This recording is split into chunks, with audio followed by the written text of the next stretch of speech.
Here, read this. Woof.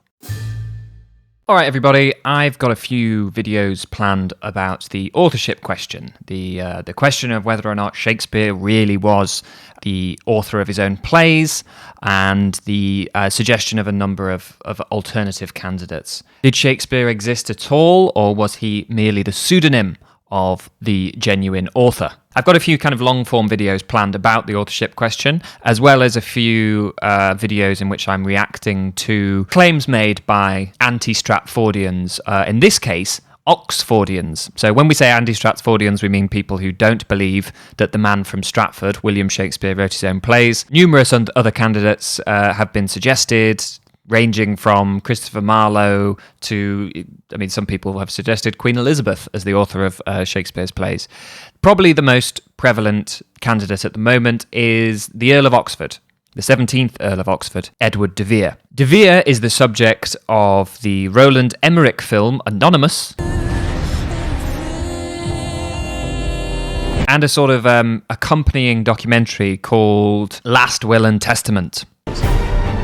Readers who want to look beneath the surface will realize it's a hoax. So just to whet your appetites for the authorship question, I thought I'd make a video today responding to what I think is quite a disastrous bit of promotion for this documentary. It features these two filmmakers who are twin sisters, I believe. They are called Laura and Lisa Wilson, and they are accompanied here by their producer, whose name I believe is Skeet Cheesdorf. The film came out in 2012, so as always, Here Read This has its finger on the pulse. Now, I will make a video reacting to the documentary itself. I have seen it. Unfortunately, I can only find it on Amazon Prime, and I'm not really sure how to use it in a video like this yet, but I'll figure it out. But for now, let's see what the makers have to say for themselves. You want to go into the movie Anonymous a little bit, and then kind of go from there. There was a film called Anonymous that came out a year ago, last November, and it was a Roland Emmerich production. Centropolis, the company that I work for, produced it, and it was about the Shakespeare authorship controversy, but it was about Edward de Vere, his life. And Roland wanted to be here. Yes, but he's in Montreal shooting right now a film called White House Down, which is the takeover of the White House, a lot of explosions, guns, and that kind of thing. Natural progression from Shakespeare. Natural exactly. So he goes from Shakespeare to White House, blowing it up again, that kind of thing. That's not telling the full story, is it? Roland Emmerich goes from blowing the White House up to blowing the White House up to blowing up something else, to Shakespeare, back to blowing up the White House. But I mean, he is very, very committed to the whole inquiry into the Shakespeare authorship question. It's really what his career is most closely associated with. How did this start up? Like, where did this idea come from, and why? Minor point, but why does this interviewer keep grabbing the bottom of his shoe? That's the bit that goes outside. It's pretty prophetic, actually. I wasn't told about the authorship question. I experienced it firsthand as a student at the University of Minnesota, where I was acting in Shakespeare. I didn't want to study Shakespeare, by the way. I wanted to do film and modern stuff. I didn't want to do Shakespeare, but once I was sort of resentfully pushed into it, I decided I knew more than anyone who studied it. But my professor insisted that I start acting Shakespeare. And as I started engaging in the scenes with my fellow actors, I started to sense the subtext or the hidden author behind the text, believe it or not. Not. I didn't know anything about Shakespeare and nothing about the Shakespeare authorship question. That bit I do believe. But I started to sense this hidden author, and I went to a professor at the University of Minnesota, theater professor, and I kept approaching him about these feelings or these experiences that I was having working with the plays themselves. And he was a tenured big-time professor at the university, Big Ten University, so he didn't say much for a few months, but I was pretty persistent, and finally I approached him in his office hours, and he gave me a documentary. He went like this, Hush Hush, and it was PBS Frontline did a documentary in 1989 called The Shakespeare Mystery. So hang on, your teacher at Big Time University, or whatever you said, gave you a documentary that was released on PBS Frontline. Who was the real Shakespeare? To nationwide audience, and went, no one's meant to know about this. When we lost the footage, you have to get creative and solve the problems, and we found the story in the interviews, and it became a much more living piece than like what you would see like on the History Channel or Discovery, where it's a narrator-driven narrative and you get retold the story every 10 minutes. It really became a smarter, funner piece to try to craft together. Funner than the History Channel. I mean, I've seen the film and it screams History Channel. We have a body of work that is traditionally attributed to Shakespeare. Over the years, we've been duped. There is a trailer for it on YouTube. I think you'll see what I mean. But they wanted something that was short and to the point and a lot of hand-holding. And that's obviously not what this film is. It is a longer piece. It's very classic. Oh, it's a very classic documentary, yeah. The video on demand, the iTunes, the Netflix, that's even changed drastically. And I think that's something that, you know, could be made note of in terms of distribution. You know, that's evolved. Yeah. The interviewer is completely pissing into the wind on this. Something I've learned interviewing people for the podcast is when you put something to your guest, make sure it's a question and not just a statement. Yeah, you know, like Netflix. I mean, Netflix wasn't around 10, 15 years ago, but now it is. Yeah, definitely. There's so many other avenues in terms of getting your film. Stop touching the bottom of your shoe. TV obviously is old school, but today, I mean, everyone's, I don't know, you guys probably all watch your films and stuff on your computer. Your computer? I mean, that's not very classic. Like when you talk about Shakespeare, I mean, it's taboo to a lot of people. Like, I mean, I would say on the same par as religion. Nonsense. It's not taboo at all. This is an angle they really stress, and it's very misleading. They give the impression that this topic is, you know, it comes back to that, all of that kind of stuff. Like Shakespeare scholars are trying desperately to keep the truth under wraps, and anyone that whispers the name of Edward de Vere gets like stern looks in Stratford. In terms of getting your story out there, I mean, what was that like in terms of picking and choosing some of that stuff? I think that's a great question, but I want to first start by asking the audience who had heard about the authorship question before coming here today. That's impressive. You guys are brilliant. Excellent. Wow. Absolutely love that. First of all, she says, that's a great question, but I'm not going to answer it because actually it was a crap question, wasn't it? They're clearly wanting everyone to go like, no, I'd never heard of the authorship question because the Shakespeare industry sort of rove the land in those motorbike gangs, silencing anyone who mentions the Earl of Oxford. And clearly, although they don't show it, everyone in the audience goes, yeah, I've heard of the authorship question. I mean, why would I have come to this event if I hadn't? And did you know that it was kind of a taboo or heretical sort of subject to engage in? Yes? No? Yeah.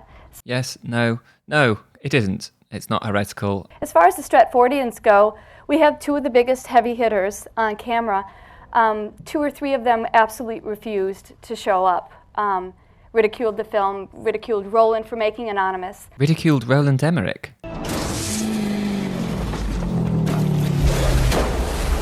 On what possible grounds? And doing some really interesting negotiations with them, we were able to get the chairman of Birthplace Trust. We're grateful that they showed up for it.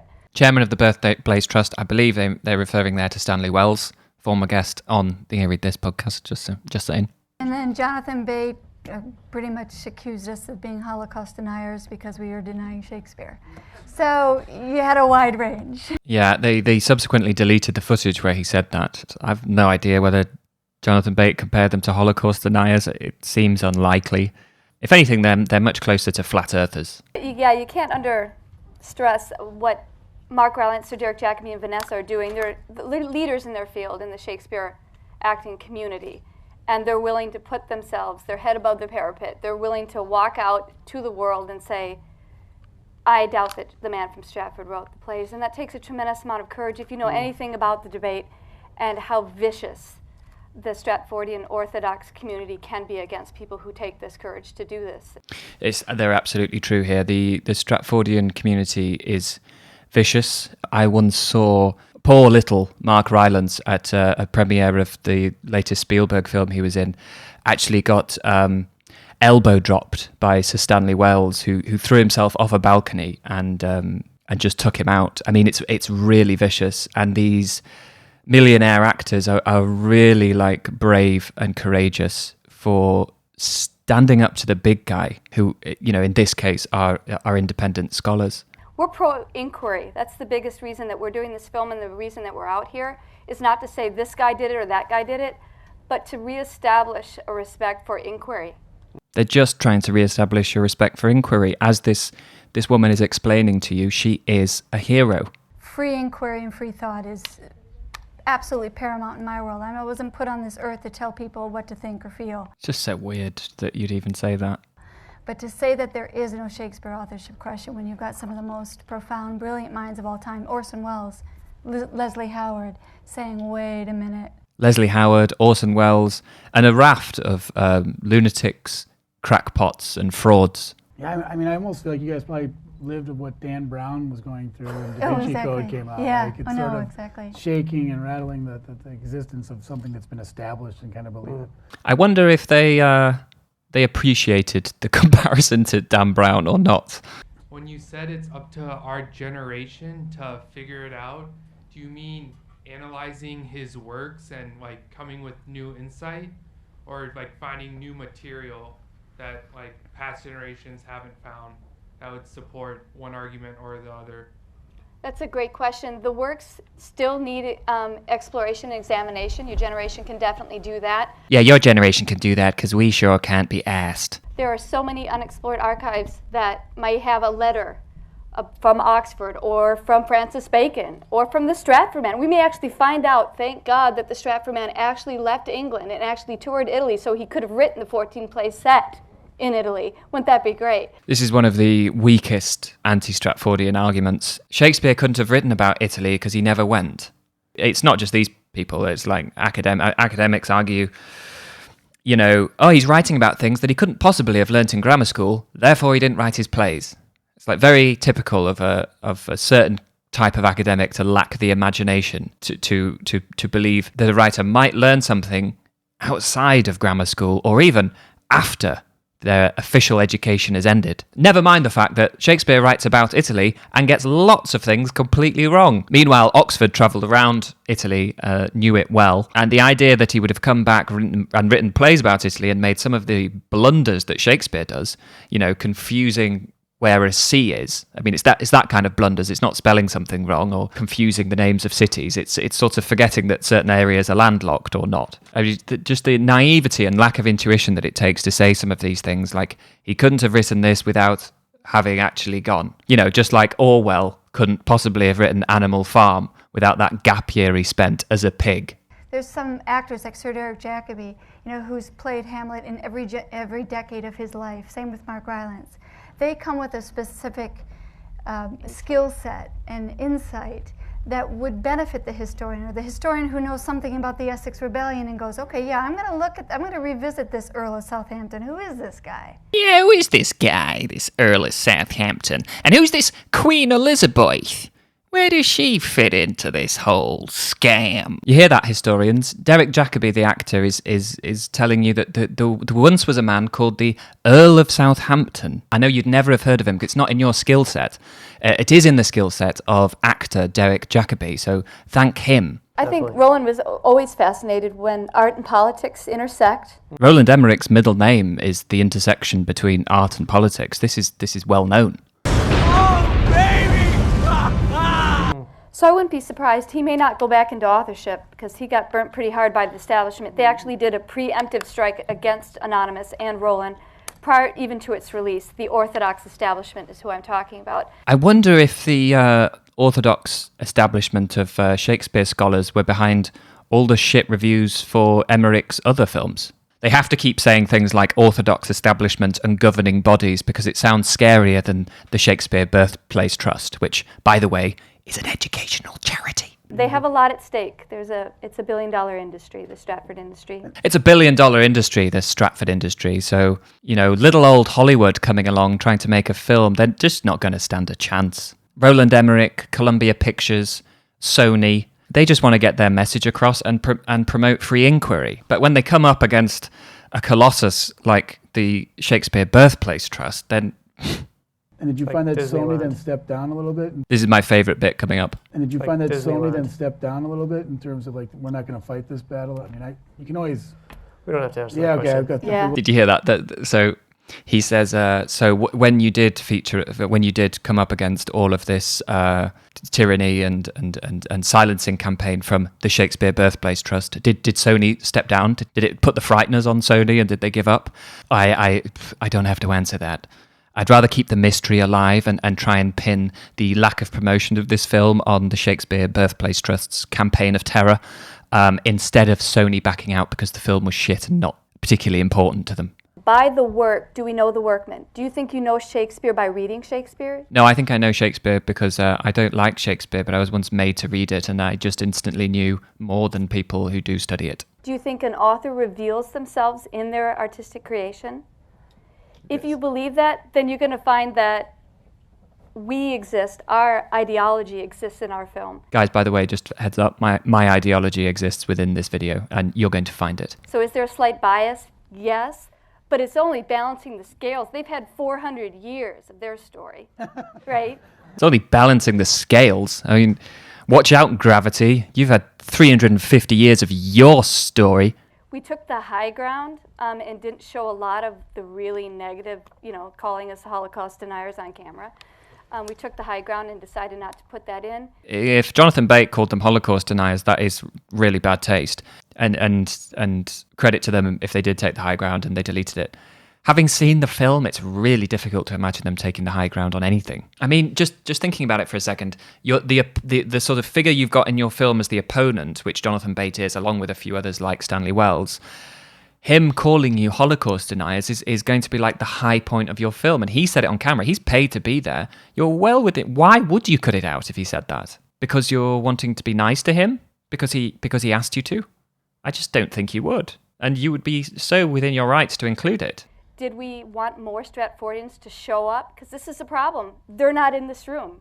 I wish there was a Stratfordian throwing tomatoes right now, because at least they're showing up in the room. They don't show up in the room. And we need There's a few here. Yeah, I'm sorry if you are a Stratfordian. If you are, please speak up. See? Because we want you to be here. We want you to overwhelm us with the evidence for the Stratford man. Okay, challenge accepted. I will give it a go. I will put together a video where I actually back up some of the arguments and try and debunk some of the anti-Stratfordian arguments. So if you're interested in the authorship question, subscribe for more, because I will produce some videos on it that aren't just me being a snarky twat about a 10-year-old press junket. Any filmmakers? How many filmmakers in the room? Most good. Good. Excellent. I sort of didn't need to be told that he was a filmmaker. Something about the cap, the soul patch, the reckless groping of your own outside shoe, like a second Hitchcock. Shakespeare with Queen Elizabeth, and I'm not talking about William Shakespeare Stratford. There's no evidence whatsoever that the two ever met. She never mentions him. Remember, Shakespeare is considered the soul of the age, yet Queen Elizabeth and King James never once mention him. The soul of the age quote, which they mention in the film as well, it was said about him after he died by his fellow playwright and friend Ben Jonson. It's not necessarily a description of fame. It's open to interpretation, but it sounds very much like a rival playwright complimenting Shakespeare, saying that perhaps he was the one who kind of nailed the times, spoke for the times. To be taken out of context like this and go, yeah, he was called Soul of the Age, as if everyone just went around going, oh, there's Mr. Shakespeare, Soul of the Age. Oh yeah, hi. Before, when you asked whether there are any Stratfordians in the room, I guess I would fall into that camp. Great. Welcome. I'm David Kathman. I run the Shakespeare office. Hi, David. Hi, David. We've seen you before. I don't know if you've seen it. On the website for the film, there's no link to our site, but it's been up since 1996, and it explains why Shakespeare scholars don't take the authorship question seriously. There's a lot of material there, much more than I can, Yes, I've seen your work. Absolutely. We know your work very well. And yeah, we know your work very well. Shut up. We just want to hear your point of view. We know your work. Shut up. Because I think authorship could be solved on the sonnets alone, because the sonnets throw up so many questions. This is the only time that Shakespeare, whoever he was, is talking the first person. Of course, a lot of the characters in the plays speak in the first person. One thing I'll say about the sonnets is if they are, where all the secrets are and where they reveal him to be not the man from Stratford, why does Sonnet 145 pun on the name of Shakespeare's wife? If something, and you suspect something, especially in your formative college years, if something reaches out and grabs you and you feel like it's almost prophetic or there's a synchronicity involved, go with it. Horrible advice. It felt prophetic, Your Honour. There was a sort of synchronicity to it. So we're just hoping that each little moment or each scene was just a stepping stone for someone else to take the lead and go out and find more. Be good. Cool. I mean, that might be a nice segue to wrap this up. This fucking interviewer. Yeah, I think that might be a nice segue to nothing. Well, there you have it, a 10-year-old video about a 10-year-old documentary. Where do you stand on the authorship question? And so I know it's incredibly taboo and you're not allowed to type it, but just do it in code in the comments below. And subscribe if you want to see any more videos on this topic and things that are less heretical. That's it for today, I think. Thanks for watching. Thank you for your time. See you next time. Happy reading.